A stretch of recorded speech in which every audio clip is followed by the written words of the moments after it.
अनि एकअर्कालाई चाहिँ हामी हराउँछौँ भनेर खुला रूपमा बोल्ने सिगासमा तपाईँले अध्यक्षको अडियो सुन्नुभएको होला, विवेक काङ्ग्रेस जिन्दाबाद, हामी चाहिँ काङ्ग्रेसलाई मान्दैनौँ, यो चाहिँ ठालु पार्टी भनेर चाहिँ उहाँको अडियो पनि आएको छ। यस्ता अभिव्यक्तिहरू आइरहँदाखेरि अब फेरि पनि काङ्ग्रेसलाई गुट उपगुटले सिद्ध्याउँछ कि भन्ने एउटा बाहिर चर्चा चलिरहेको छ। गुट उपगुटको अन्त हुनुपर्दछ, बैतडीमा सिङ्गो नेपाली कङ्ग्रेस हुनुपर्दछ भन्ने मेरो मान्यता पनि हो। यसका लागि मैले गर्ने नेपाली कङ्ग्रेसका लागि जे हो त्यसका लागि म प्रतिबद्ध पनि छु। तपाईँको उम्मेदवारी केमा रहन्छ, तपाईँको तयारी केमा रहन्छ? तपाईँले पनि आफ्नो मनस्थिति बनाउनु भएको होला, हजुर, अथवा पार्टीमै काम गर्नुहुन्छ अथवा उम्मेदवारको तयारी गर्नुहुन्छ? मेरो कार्यकर्ताजीहरूले, नेताजीहरूले मलाई जुन भूमिकामा दिन्छन् म त्यो भूमिका स्वीकार्दछु। र हाम्रो समाजमा कतिको सजिलो छ महिला राजनीति गर्न? यो संविधान निर्माण हुनुभन्दा पूर्व एकदमै महिलालाई चुनौतीपूर्ण अवस्था थियो। एउटा राम्रो घरानाको महिलाले राजनीतिमा आउँदै गर्दाखेरि माहौल नै नबन्ने। महिला स्थापित गर्नको लागि पुरुषको पनि हात छ। एकदम सबैले एउटा सकारात्मक भूमिका खेल्यो, सकारात्मक रूपमा लियो, सकारात्मक रूपमा चाहिँ सहयोग गर्यो भने महिलाले पनि नेतृत्व गर्न सक्छ, सक्षम हुन सक्छ र महिला समाजमा स्थापित हुन सक्छ भन्ने तपाईँको भनाइ हो। एकदमै, त्यसमा दुई मात्रै छैन हैन। पुरुषले मात्रै अवसर गरेर बाहिरको काम गर्ने होइन कि दिदीबहिनीहरूले पनि बाहिरको काम गर्न सक्छ र परिवारलाई अगाडि बढाउन दिनुपर्छ, सक्छ। यसका लागि मैले विभिन्न दिदीबहिनीहरूलाई आफ्नो ठाउँबाट आउनका लागि विनम्रतापूर्वक मैले आग्रह गर्दछु।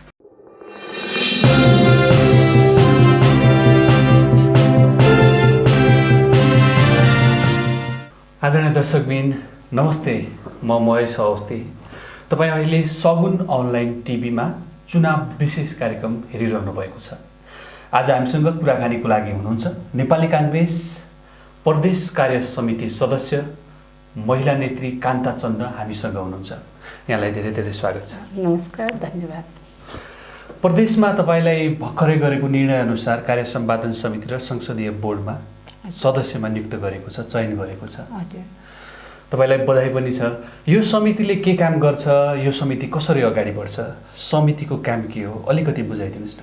धन्यवाद छ हजुरलाई पहिले त बधाईको उसमा। र सुदूरपश्चिम प्रदेश कार्य समितिले मलाई कार्य सम्पादन र यो संसदीय बोर्डमा मनोनयन गरेर एउटा बैतडीको तर्फबाट एउटा महिला जगतमा एउटा त्यो बोर्डभित्र राख्दै गर्दाखेरि महिलाको पक्ष र बैतडीको सिङ्गो बैतडीको एउटा सम्मान प्रदेश कार्य समितिले गरेको छ र मेरो व्यक्तिगत तर्फबाट पनि मैले प्रदेश कार्य समितिलाई धन्यवाद दिन चाहन्छु मिडिया मार्फत।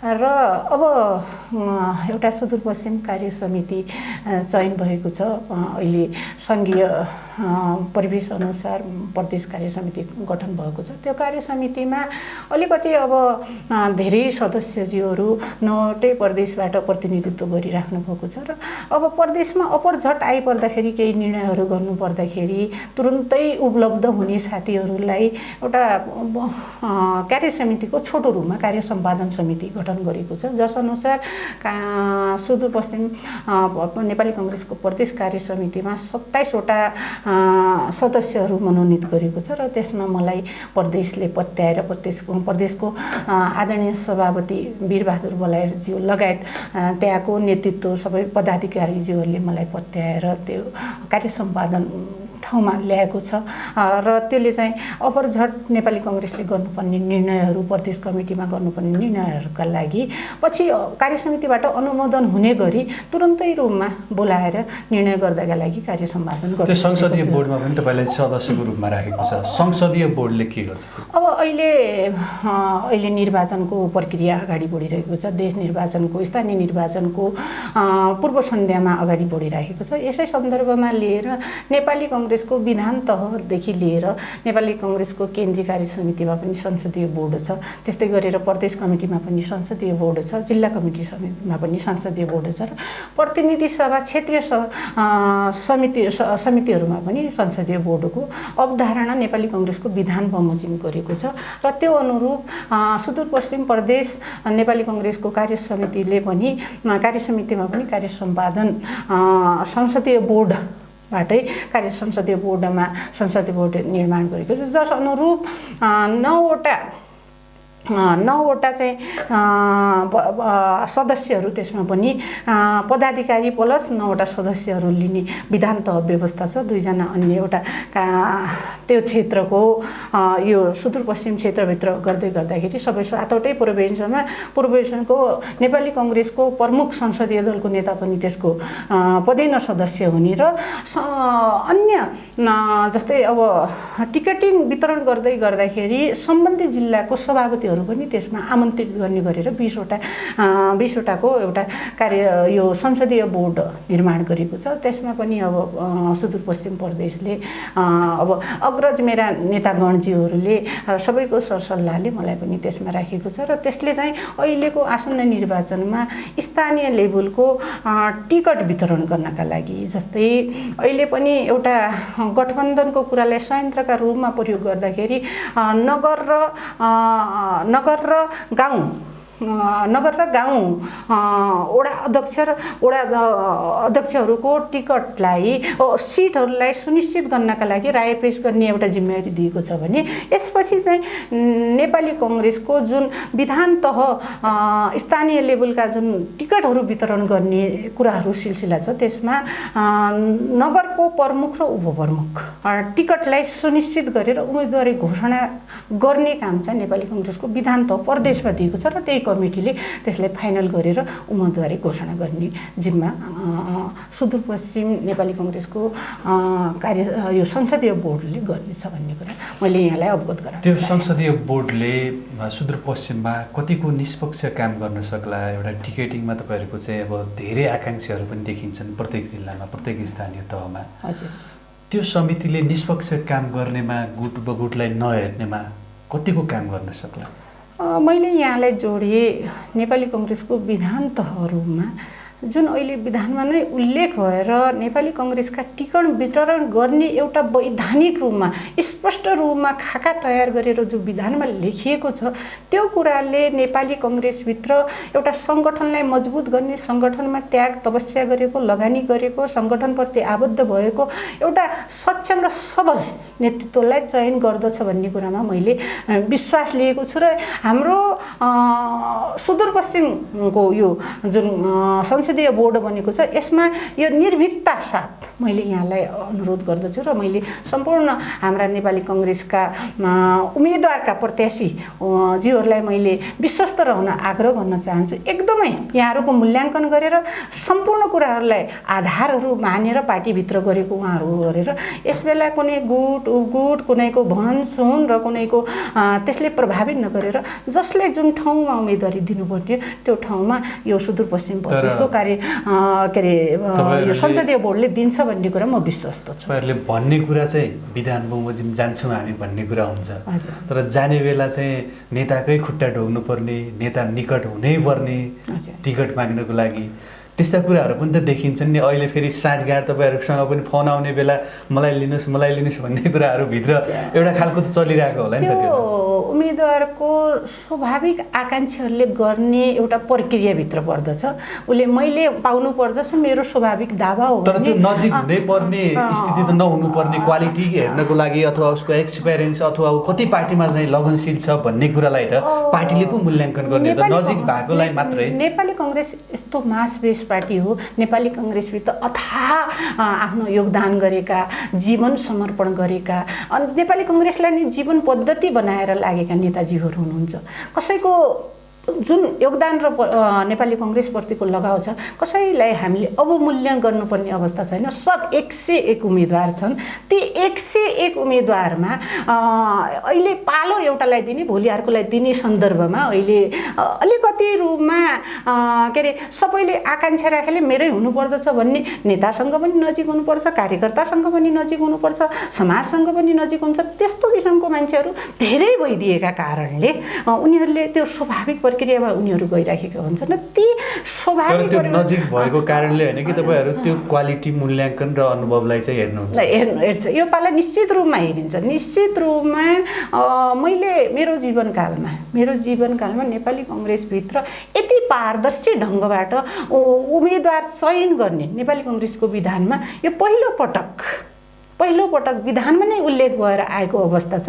यसलाई मैले आदरणीय नेतागणहरू, आदरणीय स्थानीय लेभलका सम्पूर्ण हाम्रा जुन समितिहरू छन् टिकट वितरण गर्ने, उहाँहरूलाई विनम्रतापूर्वक हार्दिक अनुरोध के गरिराखेको छु भने सर्वसम्मत ढङ्गबाट अहिले कुनै नेताको चाकरी गरेर, कुनै नेताको परिक्रमा गरेर टिकट दिने परिपाटीको अन्त भएको छ।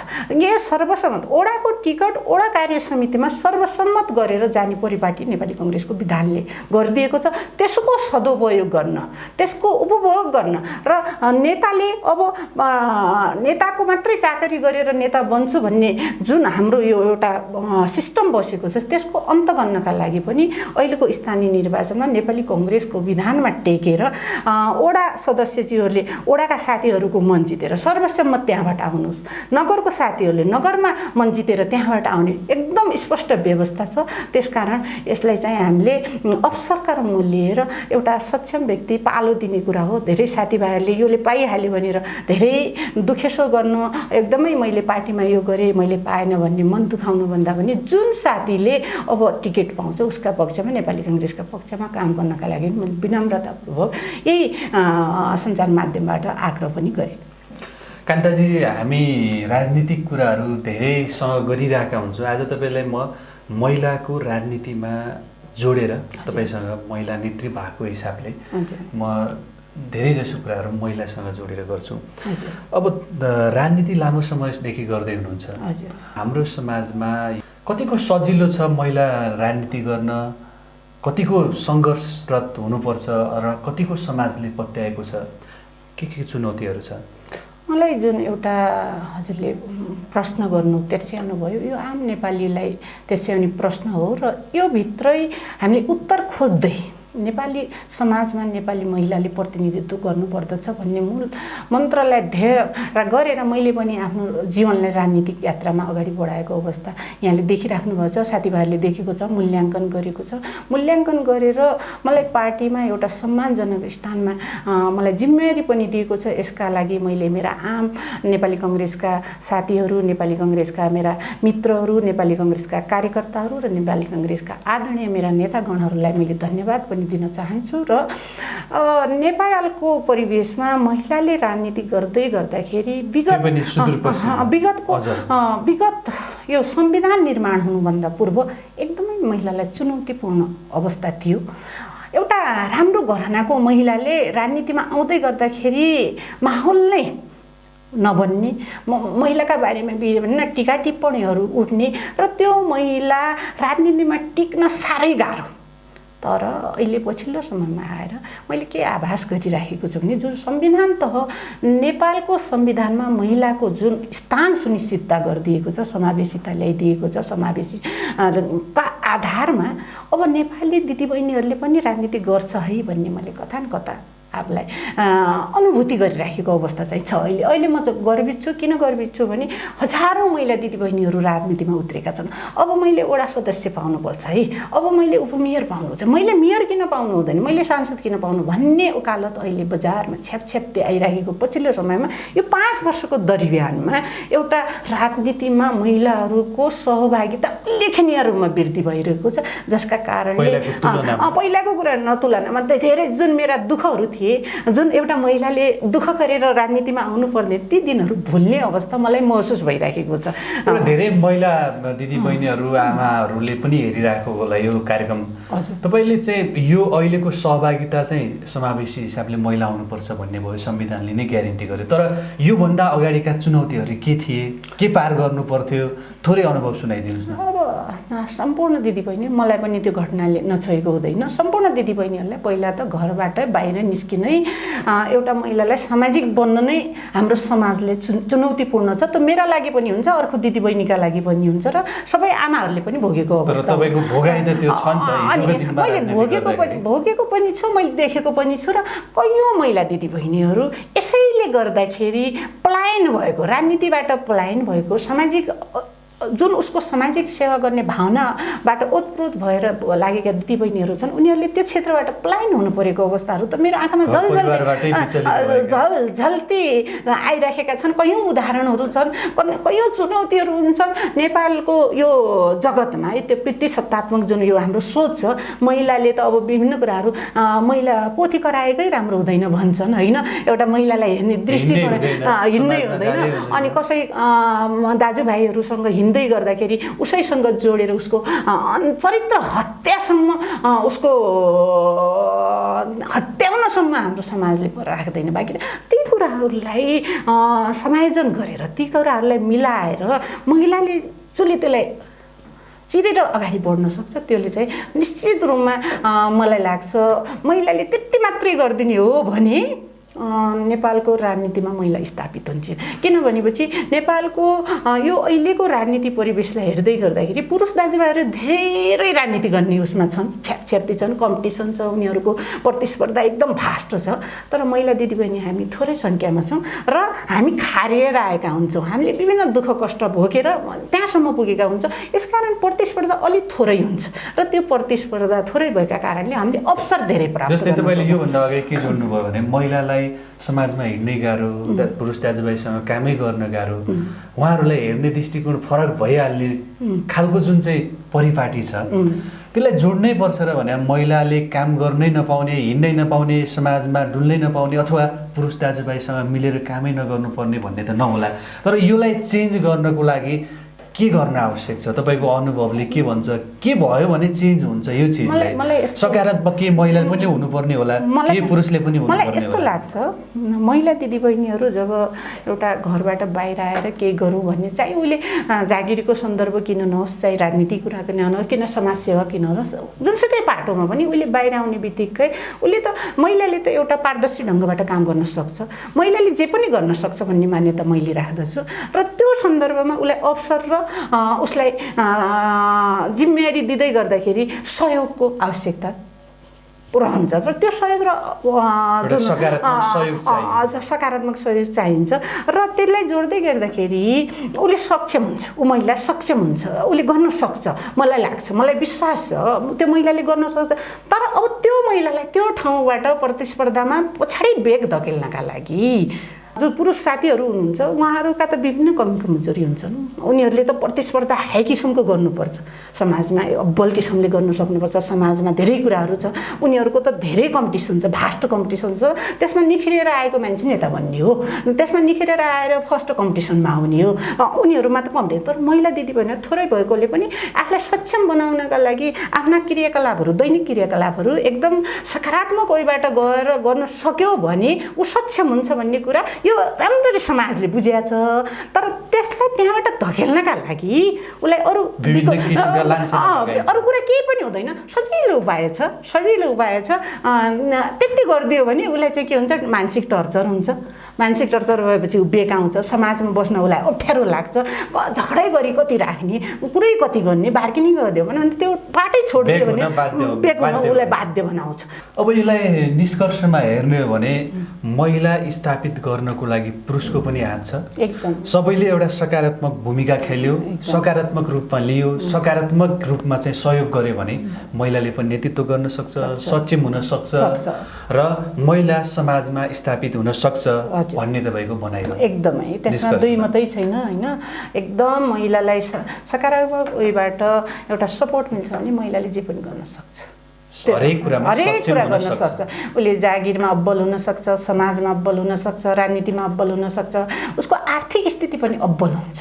यसकारण आर्थिक स्थिति अब्बल हुँदै गर्दाखेरि ऊ स्थापित हुँदै जान्छ समाजमा। त्यसको लागि सकारात्मक सोचको आवश्यकता छ समाजमा, घर परिवारमा।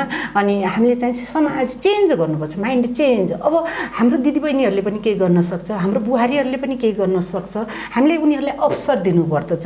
पुरुषले मात्रै अवसर गरेर बाहिरको काम गर्ने होइन कि, दिदीबहिनीहरूले पनि बाहिरको काम गर्न सक्छ र परिवारलाई अगाडि बढाउन सक्छ। यसका लागि मैले विभिन्न दिदीबहिनीहरूलाई आफ्नो ठाउँबाट आउनका लागि विनम्रतापूर्वक मैले आग्रह गर्दछु।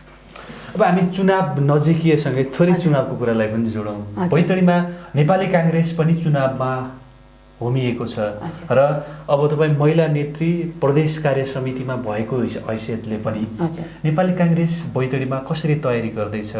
वडा लेभल, गाउँपालिका, जिल्लामा के गर्दैछ नेपाली काङ्ग्रेसले? अब नेपाली काङ्ग्रेस अहिले चुनावी यो महासङ्ग्राममा होमिएको छ। यो चुनाव भन्ने कुरा नेपाली काङ्ग्रेस होइन, देशका सबैका लागि एउटा पर्वको रूपमा हेर्नुपर्दछ। यसलाई चाहिँ हर्ष र उल्लासका साथ यसमा सहभागिता सबैले गर्नुपर्दछ र नेपाली काङ्ग्रेसले पनि यसलाई आत्मसात गरेर आफ्ना कार्यक्रमहरूलाई केन्द्र तहदेखि जिल्ला तह र टोलसम्म कार्यक्रमहरू लन्च गरेको छ। जसमा भर्खर हिजो मात्रै घर घर जाउँ काङ्ग्रेस जिताऊ अभियानको पनि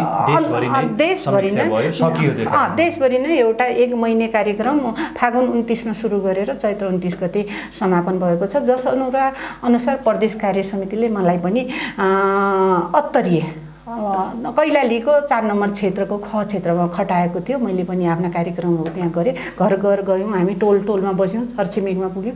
काङ्ग्रेस जिताऊ भन्ने अभियानका साथ हामीले एउटा कार्यक्रम भर्खरै समापन भएको छ र अब दोस्रो चरणको उसमा अब नेपाली काङ्ग्रेसका हरेक तहदेखि लिएर स्थानीय तहको वडा तहदेखि लिएर नगर, क्षेत्र र जिल्ला, प्रदेश र केन्द्र अहिले चाहिँ टिकटको वितरणको सन्दर्भलाई लिएर अगाडि बढिरहेका कुराहरू छन्। यसमा अब अहिले बिचैमा आएर गठबन्धनको कुराहरू उठिराखेको छ। अब गठबन्धनको सन्दर्भमा हिजो मात्रै केन्द्रीय गठबन्धनमा हामी एकछिनमा आउँछौँ। हजुर। र अनि बैतडीमा काङ्ग्रेसले चुनाव तयारीको लागि एउटा चरणको सकेको छ, अब दोस्रो चरणको चाहिँ चुनावको तयारीमा जुटेको छ र जस्तै तपाईँहरूले अब टिकेटिङका कुराहरू पनि टुङ्ग्याउनु पर्ने हुनसक्छ।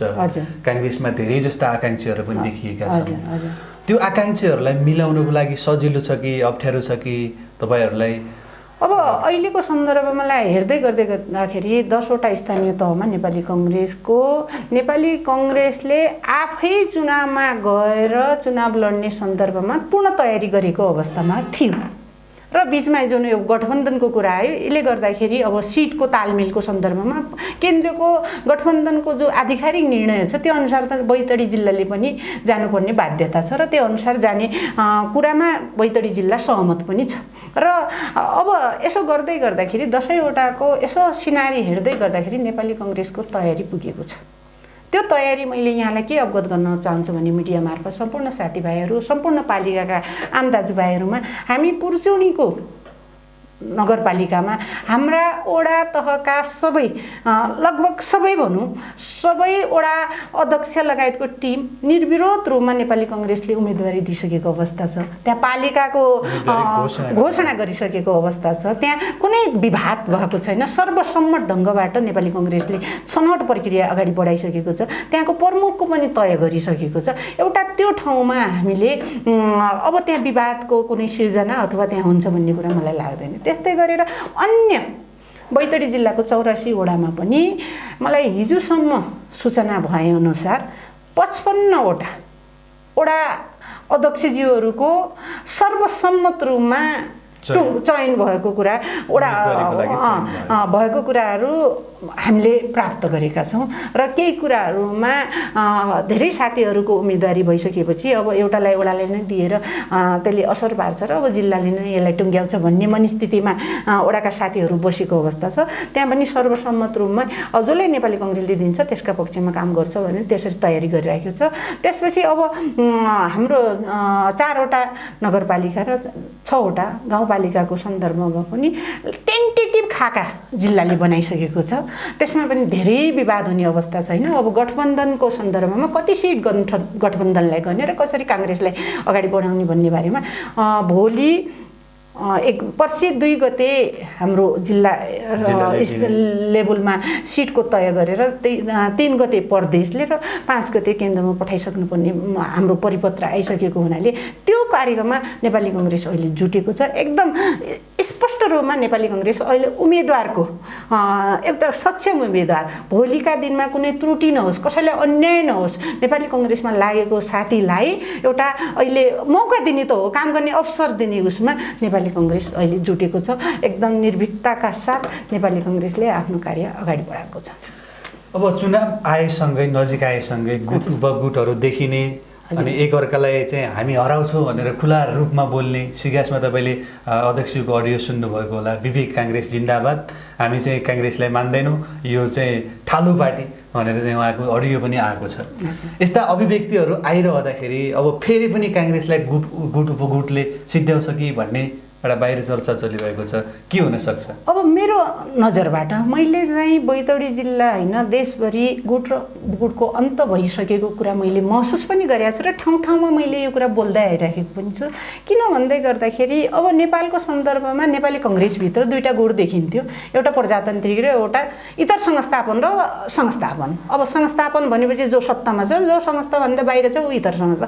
तर त्यो गर्दै गर्दाखेरि जो ट्रेन हिजोबाट बसिरहेको छ त्यो ट्रेनमा यो 14औं महाधिवेशनले पुरै ब्रेकडाउन गरिदिएको छ।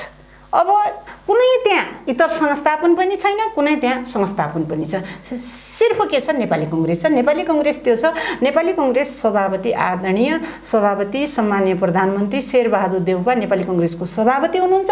उहाँको कमिटीमा नेपाली कङ्ग्रेसको विभिन्न तह र तबकाका सङ्गठनहरू छन्। यसकारण अब जो हो नेपाली कङ्ग्रेस हो, केन्द्रमा त गुटको राजनीति अन्त्य भइसकेको छ। हिजो इतर संस्थापन भन्ने हाम्रा आदरणीय नेताजीहरू प्रकाश मान दाईहरू, रामचन्द्र दाईहरू, शशाङ्क दाईहरू शेरबहादुर दाईसँग मिलेर 14औं महाधिवेशन भएको हामीसँग एकदम यथार्थ, हिजोको यथार्थ आज हाम्रो अगाडि छानो छ भने पनि केन्द्रमा के भयो भन्ने गाउँ लेभलमा अथवा स्थानीय तहमा त्यसले कति फरक पार्ला। तर यहाँको अहिलेको सिनारियो हेर्दाखेरि त त्यो तपाईँले पनि देख्नुभयो, सिगासमा भएको कुरा देख्नुभयो, तपाईँ ढिला श्रेणीमा देख्नुभएको कुरा, भित्रैका कुराहरू त तपाईँहरूलाई थाहा छ भने यसलाई तोड्नको लागि तपाईँहरूको तयारी के छ? तोड्न सक्नुहुन्छ कि हुन्न, अथवा एकरूपता आउँछ कि आउँदैन स्थानीय तहमा? एकदम तोड्नुपर्छ, एकदम तोड्नुपर्छ। गुटको अन्त हुनुपर्दछ। बैतडीमा सिङ्गो नेपाली कङ्ग्रेस हुनुपर्दछ भन्ने मेरो मान्यता पनि हो।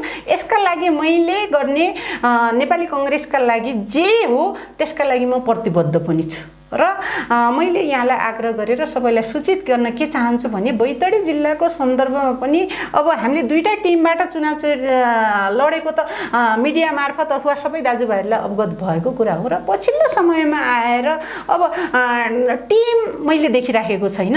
समग्र रूपमा अहिले जो त्यहाँ सक्षम छ त्यसलाई उम्मेदवारी बनाएर अगाडि बढ्ने र आएको नेतृत्वलाई सबैले स्वीकार्ने भन्ने कुरा, अब जिल्ला कार्य समिति पनि त्यसमा सहमत नै छ भन्ने कुरा मलाई लाग्छ। पालिकाहरू पनि त्यसमा सहमत छन्। आफ्नो होमवर्कमा लागे हुनाले खासै गुटले मलाई त्यहाँ फरक पार्छ जस्तो लाग्दैन। नेपाली काङ्ग्रेस बैतडीमा एक ढिक्का भएर अगाडि बढ्छ भन्ने मलाई लाग्छ, बढ्नुपर्छ भन्ने कुरा पनि हो। मेरो विशेष गरेर नेपाली काङ्ग्रेसका आदरणीय नेताजीहरूलाई अब मेरो विनम्रतापूर्वक के हो भने सक्षम नेतृत्व गर्न सक्ने, बैतडीको डाइनामिक चेन्जमा आफूलाई सक्षम भएर उभ्याउन सक्ने नेतृत्व गरेर यसलाई चाहिँ जुन चिरा जुन भाँचा गरेर कङ्ग्रेसलाई कमजोर बनाउने जुन परिकल्पना गरेर अगाडि आइरहेको छ त्यो मानसिकतालाई त्यागेर एउटा सक्षम भएर अगाडि बढ्ने, त्यो सक्षम भएर अगाडि बढ्न, त्यो सक्षम उम्मेदवार दिन तपाईँ पनि संसदीय प्रदेश समिति बोर्डमा भएको नाताले गर्दाखेरि त्यो सक्षम उम्मेदवार छान्न तपाईँ सक्नुहुन्छ होला त? सकिन्छ। त्यसमा सबै दाजुभाइहरूको जस्तै एकदमै योगदान नभएको त नेपाली कङ्ग्रेसभित्र त्यो ठाउँमा उम्मेदवारी नै आउँदैन। सबै सक्षम हुन्, सबै क्यापेबल हुन्, सबैको उम्मेदवारी एकदमै उहाँहरूको उम्मेदवारी एकदम मुनासिब छ, एकदम ठिक छ, उहाँहरूको हक हो उम्मेदवारी। तर त्यो भित्र पनि ती उम्मेदवार दाजुभाइहरूभित्र पनि हामीले जित्ने त्यो भेगले पत्याएको सक्षम बलियोलाई एउटा पालो दिने हो, पार्टीभित्र पालो दिने हो। उसलाई जिताउने भने त सङ्गठनले हो, व्यक्ति कहिले ठुलो हुँदैन, सङ्गठन ठुलो हुन्छ। यसकारण हामीले दिन सक्छौँ भन्ने कुरा। कान्ताजी, हामी कार्यक्रमको अन्ततिर पनि छौँ। अब चुनावहरू स्थानीय तह लगत्तै सङ्घ प्रदेशको चुनावहरू पनि आउँछन्। तपाईँको उम्मेदवारी केमा रहन्छ, तपाईँको तयारी केमा रहन्छ? तपाईँले पनि आफ्नो मनस्थिति बनाउनु भएको होला, अथवा पार्टीमै काम गर्नुहुन्छ अथवा उम्मेदवारको तयारी गर्नुहुन्छ? अब योभन्दा पूर्व पनि अब पार्टीको अधिवेशनमा यसै मिडिया मार्फत होइन, हामीले निङ्ला सैनी एफएमबाटै मलाई यो प्रश्न तेर्सिआएको थियो र मैले भनेको थिएँ मेरो कार्यकर्ताजीहरूले, नेताजीहरूले मलाई जुन भूमिकामा दिन्छन् म त्यो भूमिका स्वीकार्दछु र मैले गर्न सक्छु भन्ने कुरा प्रतिबद्धता गरेको थिएँ। अब अहिलेको निर्वाचनमा प्रक्रियामा पनि स्थानीय लेभलमा मैले अहिले कुनै ठाउँमा त्यस्तो आफूलाई उभ्याएको अवस्था छैन र साथीहरूले मेरो आदरणीय नेतागणहरूले अनि मेरा कार्यकर्ता दाजुभाइहरूले आमा बुवाहरूले मलाई जुन ठाउँमा उभ्याउनुहुन्छ तेरो यो है ठाउँ तँलाई यो दिनुपर्दछ भन्ने मान्यता जसरी राख्नुहुन्छ म त्यो ठाउँमा आउँछु। जुन जिम्मेवारी दिँदाखेरि पनि म सहर्ष स्वीकार्दछु। र अहिलेको स्थानीय निर्वाचनमा चाहिँ मैले अब यो बैतडी जिल्लाको सन्दर्भमा जोड्दै गर्दाखेरि मैले अहिले कुनै स्थानीय तहमा होइन त्यस्तो उम्मेदवारी दिएको अवस्था छैन। यसकारण मैले उम्मेदवारी स्थानीय तहमा तपाईँको उम्मेदवारीको दाबीदारी होइन, तपाईँले अरूलाई पालो दिनुपर्छ भन्ने तपाईँको मान्यता हो? एकदम मैले योभन्दा पहिला पनि मैले साथीहरूलाई अगाडि बढाउनु पर्दछ, सक्यो भने हामीले अगाडि जानुपर्दछ अनि हामीले बैतडीको प्रतिनिधित्व गर्नुपर्दछ भनेर हाम्रो वकालत रह्यो, बहस रह्यो, छलफल रह्यो। हामी त्यति बेला चुक्यौँ र अहिले आएर पनि मेरो एउटै माग हो, बैतडीको प्रतिनिधित्व केन्द्रमा पनि हुनुपर्छ, प्रदेशमा पनि हुनुपर्छ। सक्षम नेतृत्वले त्यो कुरालाई अँगाल्न सक्दछ र साथीभाइहरूले त्यो विश्वास गरेर तपाईँको दाबी भनेको म स्थानीय तहमा पालो दिएर सङ्घ र प्रदेशमा मलाई चाहिँ यदि चान्स मिल्छ भने म तयार छु भन्ने तपाईँको आशय हो? एकदम साथीहरूले र मेरो नेतागणहरूले मलाई पत्याउँछ। मेरो जुन एउटा काङ्ग्रेसप्रतिको लगानी छ, काङ्ग्रेसप्रतिको मेरो हेर्ने दृष्टिकोण छ र काङ्ग्रेस नै मेरो जीवन पद्धति भएर मैले आफ्नो जीवनलाई समर्पण गरेर काङ्ग्रेसभित्र आफ्ना दिनचर्या बिताइराखेको छु। त्यसलाई चाहिँ पत्याएर काङ्ग्रेसले मलाई त्यो अवसर दिन्छ भने मैले एकदमै तयार पनि छु। म दत्तचित्त भएर त्यो सक्छु भन्ने कुरा पनि मैले मिडिया मार्फत सम्पूर्ण मेरा आदरणीय नेता अनि कार्यकर्ताज्यूमा मैले आफ्नो कुराहरू राख्ने अवसर पनि हजुरले जुटाइदिनु भएकोले मैले आफ्नो एउटा भावना हो। मैले तर पार्टीले मलाई जुन ठाउँ दिए पनि म त्यो ठाउँमा चाहिँ आउँछु। त्यसमा मेरो कुनै उ छैन। पार्टीले मलाई जे तैँले होइन बस्नुपर्छ, अर्कोले पालो पाउनुपर्छ भने म सहर्ष स्वीकार्ने तयार छु। सगुन अनलाइन टिभी हेरिरहेका सम्पूर्ण दर्शकहरूलाई के भन्न चाहनुहुन्छ? आम दाजुभाइ दिदीबहिनीहरूलाई नयाँ वर्ष 2069 सालको हार्दिक मङ्गलमय शुभकामना व्यक्त गर्न चाहन्छु र अब आउँदै गर्दाको यो 30 गतेको इलेक्सनमा एउटा पर्वका रूपमा सहभागी भएर नेपाली कङ्ग्रेसको पक्षमा नेपाली कङ्ग्रेसबाट जुन उम्मेदवारहरू तय गरेर ल्याएको छ उनीहरूलाई रुख चिन्हमा छाप लगाएर नेपालको यो अनिर्णय बनेको राजनीतिक जो सङ्कट हो यसको निकासका लागि एउटा दिगो शान्ति समृद्ध नेपाल र जुन हाम्रा दिदीबहिनीहरू आमा बाबु र दाजुभाइहरूले परिकल्पना गरेको नेपाल हो, एउटा शान्तपूर्ण बस्न पाउने सानो रोजगार, सुस्वास्थ्य, निःशुल्क सुस्वास्थ्य, शिक्षा भन्ने जुन कुराहरू छन् सामान्य आधारभूत कुराहरूलाई यो नेपाली कङ्ग्रेसको सरकारले परिपूर्ति गर्नका लागि रुख चिन्हमा छाप लगाइदिनका लागि मैले सम्पूर्ण हाम्रा कार्यकर्ताज्यूहरू र आम मतदाताज्यूहरूलाई हार्दिक संसदीय बोर्डमा पनि तपाईँलाई सदस्यको रूपमा राखेको छ। संसदीय बोर्डले के गर्छ? 79 सालको यो मङ्गलमय हार्दिक शुभकामना व्यक्त गर्दै म पनि बिदा हुन्छु र मलाई जुन यो अवसर जुटाइदिनु भएको छ यसमा विशेष गरेर हृदयदेखि मैले यहाँहरूलाई धन्यवाद ज्ञापन गर्दै म बिदा हुन्छु। धन्यवाद। समयको लागि धेरै धेरै धन्यवाद। आदरणीय दर्शकबिन, अहिले तपाईँ सगुन अनलाइन टिभीमा चुनाव विशेष कार्यक्रम हेरिरहनु भएको थियो। आज हामीसँग कुराकानीको लागि हुनुहुन्थ्यो नेपाली काङ्ग्रेसका महिला नेत्री एवं प्रदेश कार्य समिति सदस्य कान्ता चन्द साई हामीसँग हुनुहुन्थ्यो। आजको लागि यस कार्यक्रमबाट म कार्यक्रम सञ्चालक महेश अवस्थी पनि छुट्टिन अनुमति चाहन्छु। नमस्ते।